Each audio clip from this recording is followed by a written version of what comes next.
Hi everyone, welcome to Health 430. This is our syllabus. Whether or not it is your exact syllabus, I just want to go over key items that you need to pay very close attention to. So I do expect you to read the entire syllabus, but I just want to point out some main items so you understand expectations.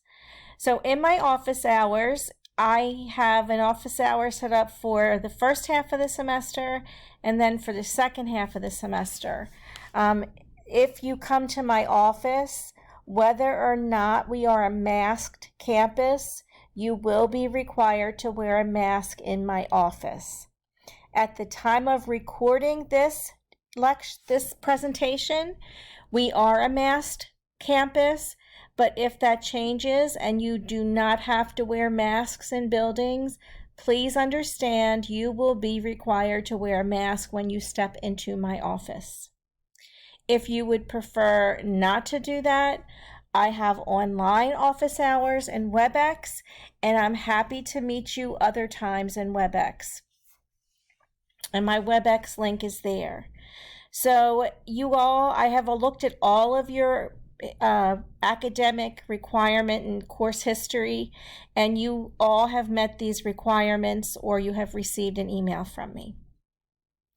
Textbooks, this is the book that you should have used for 222 and 315 if you have taken them in the last year. If you took those classes prior to the last year, this is a new book that you're going to have to purchase.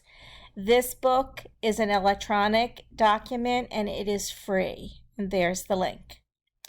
I have a YouTube channel. This is the YouTube link. All of my lectures, or almost all of my lectures, are recorded so that if you miss something, you can go back and listen to it. If you don't understand something, you can go back and listen to it. So that is there to try to help you be as successful as possible. We also have a Facebook page, and the first week of class I'll be taking your photographs and posting them to the Facebook page. You can read the course description on your own. What this section is, the NCHEC standards for health educators. So these are the standards for all health educators, and all of your syllabi should have these standards listed and what standards are met by you taking the courses. So this is designed to show you how much we are working towards getting you ready for a certification exam and how many of the actual standards you're learning as you are in classes. Because this is a capstone class, there are a lot that are identified, and we will be talking about these throughout the semester, so I highly recommend you go back and read over these to see what we're doing and why we're doing it. If you're looking at an assignment and you're not sure why we're doing it, it should be clear once you look at the NCHEC standards. So like I said, there are a lot of standards in our syllabus because this is, one of the last classes that you take. I think it has more standards than any other class. Okay. These are the course objectives. These are the things you will be able to do. And if you look at the end of each objective, it tells you what NCHEC standards we're working towards. And so that too should help you try to make meaning out of why we're doing what we're doing. So the course policies, we always have an event of some sort. And you can read over the rules about what happens if you're late or you don't show up. You must attend the event because that is the project for the class. If you cannot attend the event that's planned, then you will need to drop the class, and you can talk to me personally. It goes over some things that you need to know. It goes over lateness and what happens, or if you miss the health fair, it goes over what happens. And you can look at that on your own, but it is a substantial penalty if you're late, and you cannot pass the class if you miss your event. So each semester, the event is slightly different, and we'll talk about that in class and what it is that we're going to do and how we're going to do it. but each semester the event is slightly different. So this is about attendance and participation, and it says right here we're talking about synchronous online classes. So if by chance we're having a class that's online, you are required to have your camera on during class. And the reason you're required to have your camera on is based on research. So the way students are more successful in online classes is by having a connection to each other, to the instructor, and to the content. And having your camera on hits 2 of those 3 items. It also helps me see if you understand something or if you're confused. So that's a requirement. If you think you have a special circumstance when we're online, then you can send me an email to let me know what that special circumstance is. So this class is run, and you can read over this. This class is run like a job. So you're getting ready to go to internship, and if you've ever had a job, you know you have so many days that you can miss without penalty. So to mirror that, in this class, you are allowed to miss 2 days without penalty. I don't care why you're missing. They could be excused. They could not be excused. Excused absences, I have no limit on how many you have. But for unexcused absences, you can miss up to 2 days and not have a penalty. But after 2 days, just like work, you have a penalty. So I just want to talk about attendance a little bit, because sometimes professors give you points for coming to class. And that's not how real life works at a job. When you show up for a job, nobody gives you an extra $5 for coming in that day. You're expected to show up, and you are expected to show up and participate in the class. So you do not receive attendance points, but if you miss more than 2 times or you're late based on the explanation here about lateness, you will start to see negative points in your attendance column in Blackboard.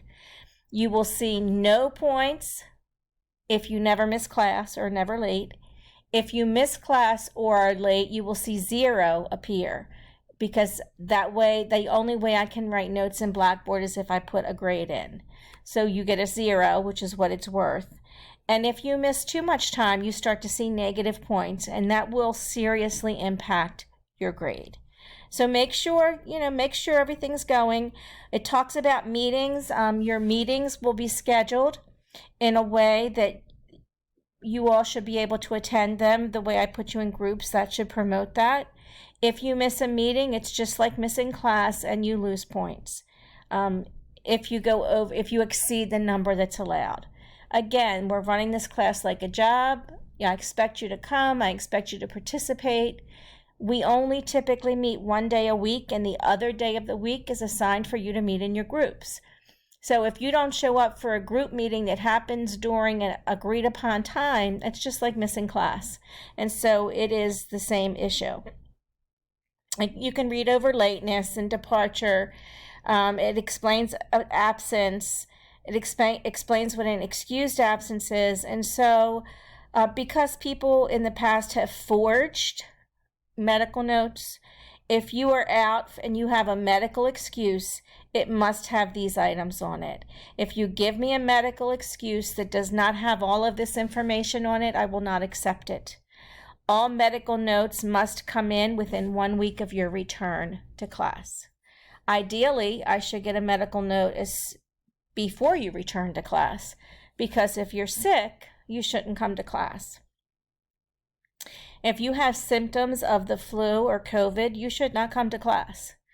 And because you're allowed 2 absences, you could miss twice due to having symptoms of being ill and not lose any points. So if you were ill and did not go to the doctor, you still could miss class and not lose points. Do not come to class and spread the germs to people in the class.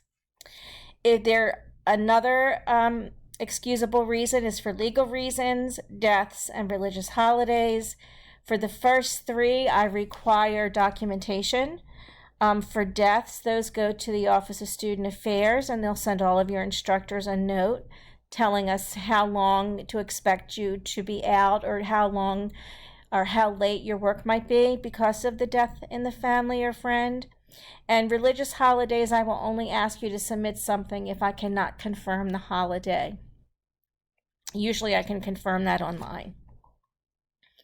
Examples of what won't be excused as an absence or lateness.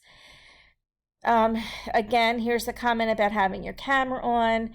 Your participation in class is expected whether we're online or you're having a group meeting or you are in class. I expect you to have electronic devices with you because we use them consistently throughout class to research information.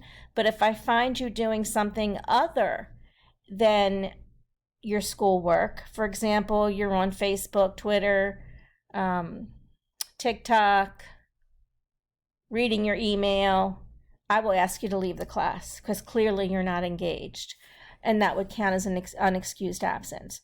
There's plenty of stuff we have to do in class that you really should not have time to be doing anything but classwork. Okay, academic integrity. Please do not cheat. Make sure you read over the academic integrity policy for the university. I have to tell you that none of your instructors enjoy turning you in for breaching academic integrity. However, in my class, if you breach academic integrity, no matter how big or how small the offense, you are sent to student affairs. You'll get penalized in the class, a minimum of a 0. The biggest penalty would be failing the class. But no matter what, a report will be sent to student affairs, informing them that you breached the integrity policy. So make sure you hold yourself to the standards in the academic policy. And this link works last time I checked. If it doesn't work, please let me know, and then I'll find another link for it. Communications, just to let you know, I pick up my emails usually Monday through Friday in the morning, and that is the minimum amount of time I will pick up emails. I often pick up more than that, but that's the minimum. That's the expectation. I almost never pick up emails on the weekend. It's the only way I can maintain my sanity is if I commit to do very little work on the weekends. So there's a lot of work that goes into the class on your part and my weekends. I don't pick up emails until usually Sunday night. So just keep that in mind. You have my cell phone number for urgent matters. There's examples of what urgent is and what is not urgent. For example, I've had students where I'm sitting at my computer working and I have my email open and I'm receiving text messages from students. Okay, that's not an urgent matter. Send me an email if it's during the workday, or send me an email and then send me a text message asking me to look at my email. This is very important, and this is something that has recently started to happen in classes. So let me just highlight it for a second. In recent semesters, students have decided to not take notes in class. So because of that, I've instituted this policy. If you need help and you come to my office, or we do it on WebEx, I'm going to ask to see your notes that you took in class.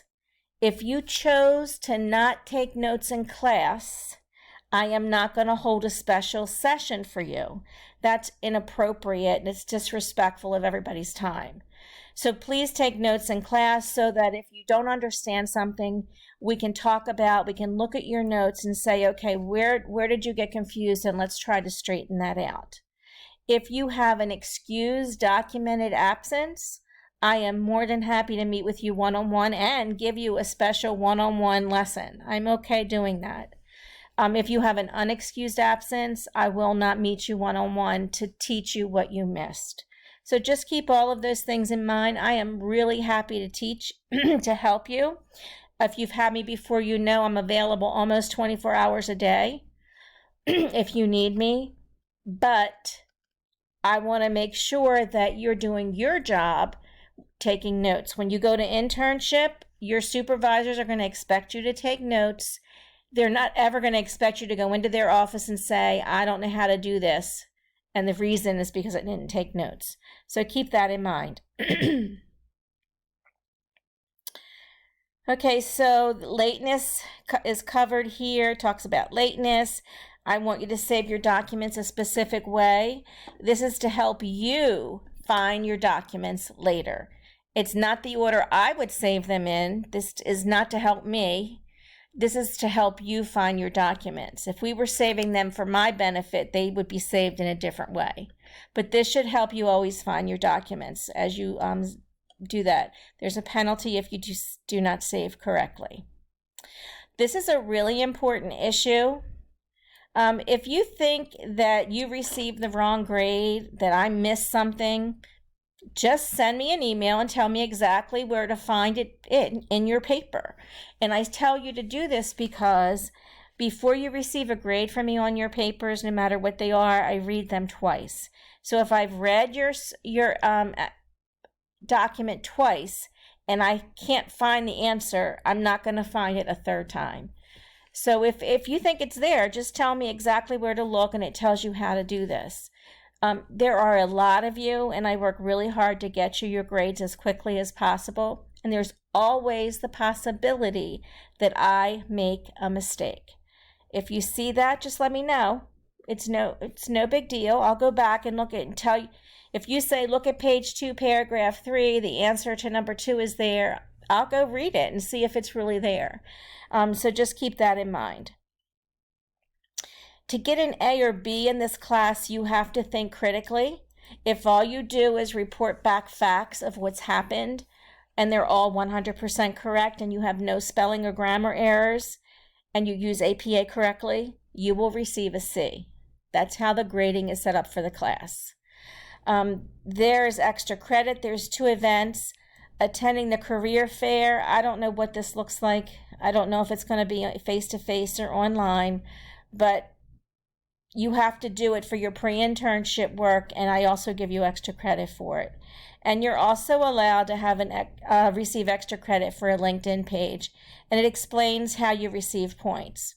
If you wait until the last minute to do this, you will receive very few points. It's something you could be working on.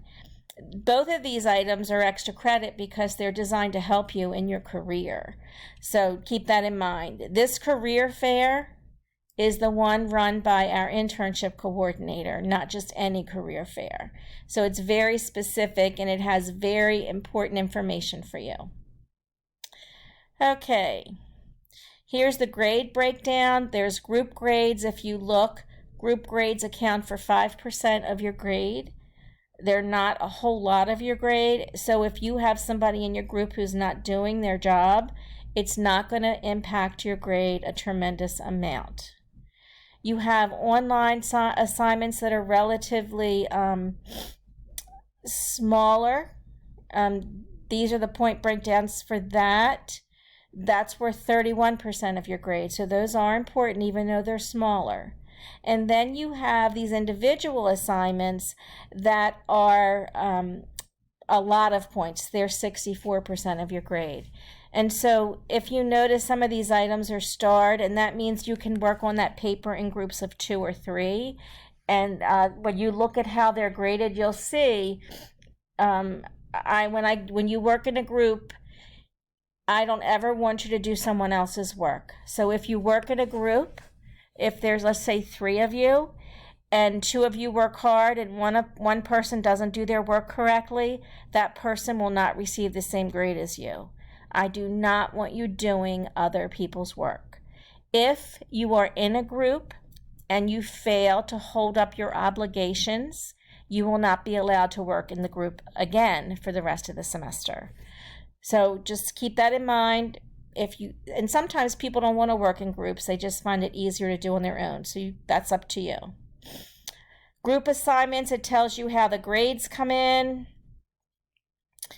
We will have some type of mock health fair, and there'll be some types of prizes, and we'll see what those events are, and we can talk about them in class.